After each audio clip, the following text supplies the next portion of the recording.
നമസ്കാരം. ഒടുവിൽ ഇസ്രായേൽ പ്രധാനമന്ത്രിയെ കൊണ്ട് ഹമാസിന് മുന്നിൽ മുട്ടുകുത്തിച്ചു.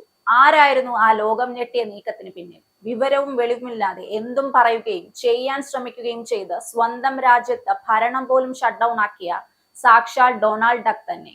ഡൊണാൾഡ് ട്രംപ് എന്ന് അമേരിക്കക്കാർ വിളിക്കും. എന്തായാലും പലസ്തീൻകാരുടെ കണ്ണിൽ ട്രംപ് ചെയ്തത് നല്ലൊരു കാര്യമാണ്. സ്വന്തം കാര്യലാഭത്തിന് വേണ്ടിയാണെങ്കിലും ഗാസ അധിനിവേശവും കോട്ടക്കുരുതിയും തൽക്കാലത്തേക്ക് ഇസ്രായേൽ നിർത്തിയല്ലോ. ബന്ദികളെ എല്ലാം പരസ്പരം കൈമാറി വെടിനിർത്തി ഒന്നാം ഘട്ടം നടപ്പാക്കുമ്പോൾ രണ്ടാം ഘട്ടത്തിന് മുന്നേ ഇസ്രായേൽ തനി സ്വഭാവം കിട്ടുമോ എന്ന് മാത്രം ഇനി അറിഞ്ഞാൽ മതി. എന്തായാലും ട്രംപിന്റെ പിന്തുണയുള്ള ഗാസ വെടിനിർത്തലും ബന്ദികളെ മോചിപ്പിക്കാനുള്ള പദ്ധതിയും ഇസ്രായേൽ മന്ത്രിസഭ മറ്റു ഗത്യന്തരമില്ലാതെ അംഗീകരിച്ചു. ഗാസ മുനമ്പിൽ വെടിനിർത്തൽ പ്രഖ്യാപിക്കുന്നതിനും ഹമാസ് തടവിലാക്കിയിരിക്കുന്ന ബാക്കിയുള്ള എല്ലാ ബന്ദികളെയും മോചിപ്പിക്കുന്നതിനുമുള്ള പ്രസിഡന്റ് ഡൊണാൾഡ് ട്രംപിന്റെ പദ്ധതിക്ക് വെള്ളിയാഴ്ച പുലർച്ചെ ഇസ്രായേൽ മന്ത്രിസഭ അംഗീകാരം നൽകി.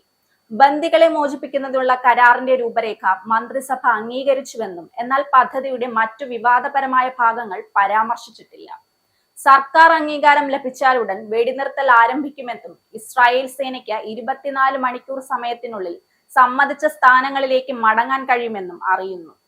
വിശാലമായ വെടിനിർത്തൽ പദ്ധതി നിരവധി ചോദ്യങ്ങൾ പരിഹരിക്കപ്പെടാതെ അവശേഷിക്കുന്നു. അതിൽ ഹമാസിന്റെ നിരായുധീകരണവും ഗാസയുടെ ഭാവി ഭരണവും ഉൾപ്പെടുന്നു. കരാർ പ്രകാരം വരും ദിവസങ്ങളിൽ ജീവിച്ചിരിക്കുന്ന എല്ലാ ബന്ദികളെയും മോചിപ്പിക്കാൻ ഹമാസ് പദ്ധതിയിടുന്നു. അതേസമയം ഇസ്രായേൽ സൈന്യം ഗാസയിൽ നിന്ന് ഘട്ടം ഘട്ടമായി പിൻവാങ്ങൽ ആരംഭിക്കുകയും ചെയ്യും. ഈജിപ്തിൽ ഒപ്പുവെക്കുമെന്ന് പ്രതീക്ഷിക്കുന്ന കരാറിൽ മോചിപ്പിക്കേണ്ട തടവുകാരുടെ പട്ടികയും ഇസ്രായേലി സൈനിക നീക്കങ്ങളുടെ ആദ്യഘട്ടത്തിനുള്ള ഭൂപടങ്ങളും ഉൾപ്പെടും. തടവുകാരുടെ ആക്രമണത്തിന് ഇരയായവർക്ക് എതിർപ്പുകൾ ഉന്നയിക്കാൻ 24 മണിക്കൂർ സമയം ലഭിക്കും. ഈജിപ്തുമായുള്ള റാഫ ക്രോസിംഗ് ഉൾപ്പെടെ 5 അതിർത്തി ക്രോസിംഗുകൾ വീണ്ടും തുറക്കാൻ ഒരുങ്ങുന്നു. അംഗീകാരം ലഭിച്ചാലുടൻ 1,70,000 മെട്രിക് ടൺ സഹായവും സാധനങ്ങളും ഗാസയിലേക്ക് എത്തിക്കാൻ തയ്യാറാണെന്ന് UN മാനുഷിക തലവൻ ടോം ഫ്ലെച്ചർ അറിയിച്ചു. ഗാസയുമായുള്ള അതിർത്തിയിൽ ഇസ്രായേൽ തുറന്ന സൈനിക സാന്നിധ്യം നിലനിർത്തണമെന്ന പദ്ധതി വിഭാവനം ചെയ്യുന്നു. പ്രധാനമായും അറബ് മുസ്ലിം രാജ്യങ്ങളിൽ നിന്നുള്ള ഒരു അന്താരാഷ്ട്ര സേന ആഭ്യന്തര സുരക്ഷ കൈകാര്യം ചെയ്യുന്നു. അതേസമയം US അന്താരാഷ്ട്ര ധനസഹായത്തോടെയുള്ള പുനർനിർമ്മാണ പ്രവർത്തനങ്ങൾക്ക് നേതൃത്വം നൽകുന്നു. പലസ്തീൻ അതോറിറ്റിക്ക് ഒടുവിൽ ഒരു പങ്കു വഹിക്കാൻ കഴിയും. എന്നിരുന്നാലും അതിന് കാര്യമായ പരിഷ്കാരങ്ങൾ ആവശ്യമായി വരും. കൂടാതെ ട്രംപ് പദ്ധതി ഭാവിയിലെ പലസ്തീൻ രാഷ്ട്രത്തെക്കുറിച്ച് അവ്യക്തമായ വിശദാംശങ്ങൾ മാത്രമേ നൽകുന്നുള്ളൂ. നെതന്യാഹു അത് നിരസിക്കുന്നത് തുടരുകയും ചെയ്യുന്നു.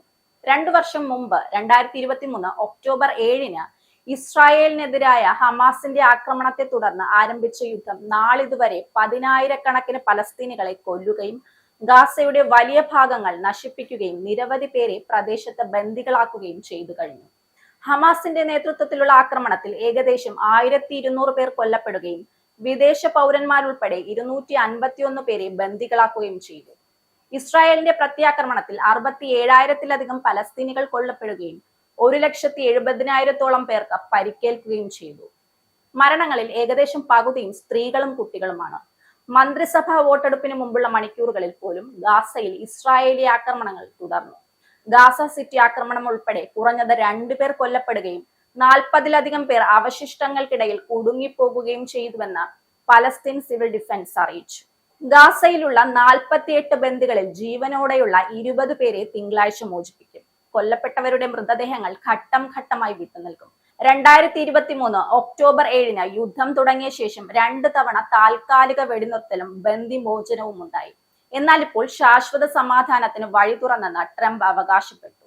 അതേസമയം ആയുധം ഉപേക്ഷിക്കാൻ ഹമാസ് തയ്യാറായാലേ പൂർണ്ണ പിന്മാറ്റമുള്ളൂവെന്നാണ് ഇസ്രായേൽ നിലപാട്. പലസ്തീൻ രാഷ്ട്രം നിലവിൽ വരാതെ ആയുധം വിട്ടുകൊടുക്കില്ലെന്ന് ഹമാസും. ഇത് ഇസ്രായേലിന് സമ്മതമല്ല. US-ന്റെയും അറബ് രാജ്യങ്ങളുടെയും മധ്യസ്ഥതയിൽ ചർച്ച തുടരും. ട്രംപ് 2 നാളുകൾക്കകം ഈജിപ്തിലെത്തും. നടപടികൾ 2 ഘട്ടമായി. ആദ്യം വെടിനിർത്തൽ തുടങ്ങി 24 മണിക്കൂറിനകം ഇസ്രായേൽ സൈന്യം നിശ്ചിത അകലങ്ങളിലേക്ക് പിന്മാറും. നിലവിൽ ഗാസയുടെ 80% ഇസ്രായേൽ നിയന്ത്രണത്തിൽ. പിന്മാറ്റത്തോടെ ഇത് 53%. ഇതിനുശേഷം 72 മണിക്കൂറിനകം ജീവനോടെയുള്ള ബന്ദികളെ ഹമാസ് വിട്ടുനൽകും. ഇസ്രായേൽ ജയിലുകളിൽ നിന്ന് ജീവപര്യന്തം തടവുകാർ ഉൾപ്പെടെ 1950 പലസ്തീനികളെ വിട്ടയക്കും. ഭക്ഷണവും മരുന്നും മറ്റ് അവശ്യവസ്തുക്കളുമായി ഗാസയിലേക്ക് പ്രതിദിനം 400 മുതൽ 600 ട്രക്കുകൾ എത്തും. ഇനി രണ്ടാം ഘട്ടത്തിൽ ട്രംപിന്റെ നേതൃത്വത്തിൽ രൂപീകരിക്കുന്ന അന്താരാഷ്ട്ര സമാധാന ബോർഡിന് ഗാസയുടെ ഭാവി നടപടികളുടെ മേൽനോട്ടം. ഒരു പലസ്തീൻ കമ്മിറ്റിക്ക് ഗാസയുടെ താൽക്കാലിക ഭരണം നൽകുമെന്നും തുടർന്ന് പരിഷ്കരിച്ച പലസ്തീനിയൻ അതോറിറ്റിക്ക് കൈമാറുമെന്നും ട്രംപ്. ഇസ്രായേലിന്റെ 5 സൈനിക താവളങ്ങളിൽ കനത്ത നാശനഷ്ടം. മോദി വെളിപ്പെടുത്തുന്ന ഇന്ത്യയുടെ വികസനത്തിന്റെ മയക്കുമരുന്ന് വിൽപ്പനയ്ക്കെതിരെ ശക്തമായ നടപടിയെടുത്ത് ഷാർജ പോലീസ്.